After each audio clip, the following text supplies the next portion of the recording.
നമസ്കാരം, എല്ലാവർക്കും സുതന്മനിലേക്ക് സ്വാഗതം. ഞാൻ നീതു. അപ്പോൾ ഇന്ന് ഞാനൊരു ബ്രേക്ക്ഫാസ്റ്റ് റെസിപ്പി ആയിട്ടാണ് വന്നിരിക്കുന്നത്. വളരെ എളുപ്പത്തിൽ തയ്യാറാക്കാൻ പറ്റുന്ന ഒരു ബ്രേക്ക്ഫാസ്റ്റാണിത്.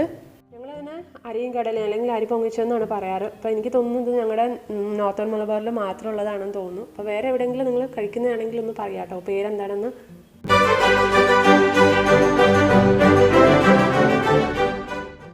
ഇതിന് അധികം ഇൻഗ്രീഡിയൻസ് ഒന്നുമില്ല. ആകെ വേണ്ടത് അരിയും കടലയാണ് മെയിനായിട്ട് വേണ്ടത്. അപ്പോൾ ഞാനിവിടെ അരി നന്നായിട്ട് കഴുകി വെച്ചിട്ടുണ്ട്. 1 കപ്പ് അരിയാണ് ഞാൻ എടുത്തിട്ടുള്ളത്. ഇത് റേഷൻ അരിയാണ്. അപ്പോൾ നിങ്ങൾ പലഹാരങ്ങൾ ഉണ്ടാക്കാൻ എടുക്കുന്ന ഏത് പുഴുങ്ങലരിയും ഇതുണ്ടാക്കാൻ നല്ലതായിരിക്കും. അപ്പോൾ ചോറ് വെക്കുന്ന അരി അത്ര ടേസ്റ്റ് കാണില്ല. അപ്പോൾ പലഹാരങ്ങൾ ഇഡ്ഡലി റൈസ് ആണെങ്കിലും ട്രൈ ചെയ്യാം. പക്ഷേ ഇഡ്ഡലി റൈസ് കുറച്ചൊന്ന് കുഴഞ്ഞു പോകും. എനിക്ക് കറക്റ്റായിട്ട് തോന്നിയിട്ടുള്ളത് റേഷൻ അരി മാത്രമാണ്. പിന്നെ കടല വേണം.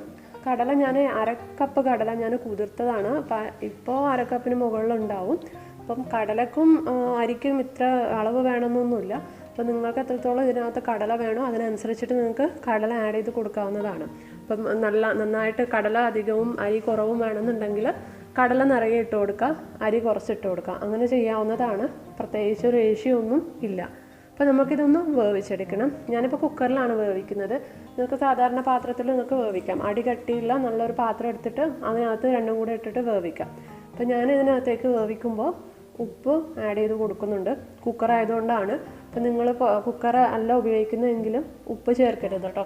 ഏകദേശം കടലയൊക്കെ നന്നായിട്ട് വെന്ത് വന്നതിന് ശേഷം മാത്രം ഉപ്പ് ആഡ് ചെയ്ത് കൊടുക്കാം. ഇല്ലാന്നുണ്ടെങ്കിൽ കടല പെട്ടെന്ന് വെന്ത് കിട്ടില്ല.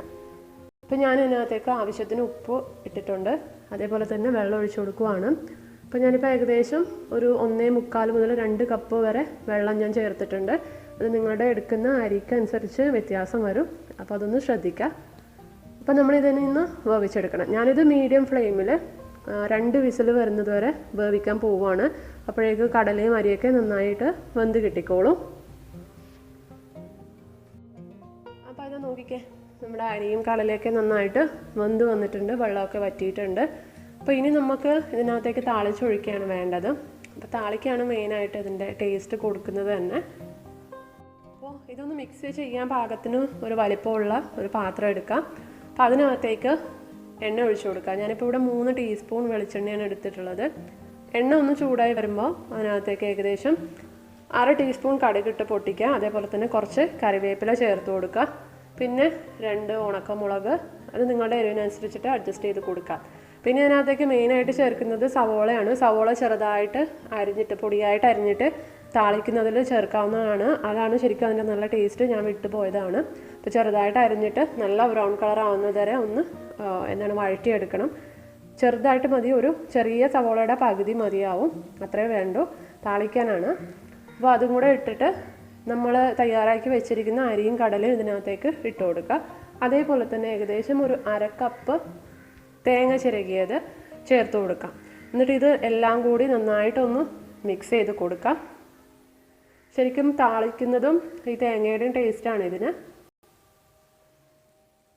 അപ്പോൾ നന്നായിട്ടൊന്ന് മിക്സ് ചെയ്ത് കൊടുക്കുക. ആ തേങ്ങയുടെ ഒരു പച്ച ടേസ്റ്റ് ഒന്ന് മാറിയാൽ മതി. ഒരുപാട് നേരം ഇട്ടിട്ട് വേവിക്കേണ്ട ആവശ്യമില്ല.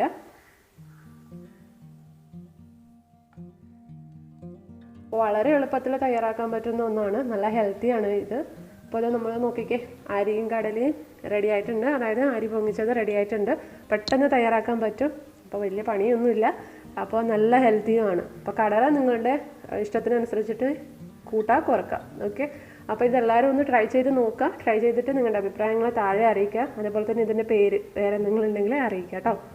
അപ്പോൾ വീഡിയോ ഇഷ്ടപ്പെട്ടിട്ടുണ്ടെങ്കിൽ ലൈക്ക് ചെയ്യാൻ മറക്കരുത്. അതേപോലെ തന്നെ കമൻറ്റ് ചെയ്യുക. കൂട്ടുകാർക്കൊക്കെ ഷെയർ ചെയ്യുക. നമുക്ക് അടുത്ത വീഡിയോയിൽ വീണ്ടും കാണാം. താങ്ക്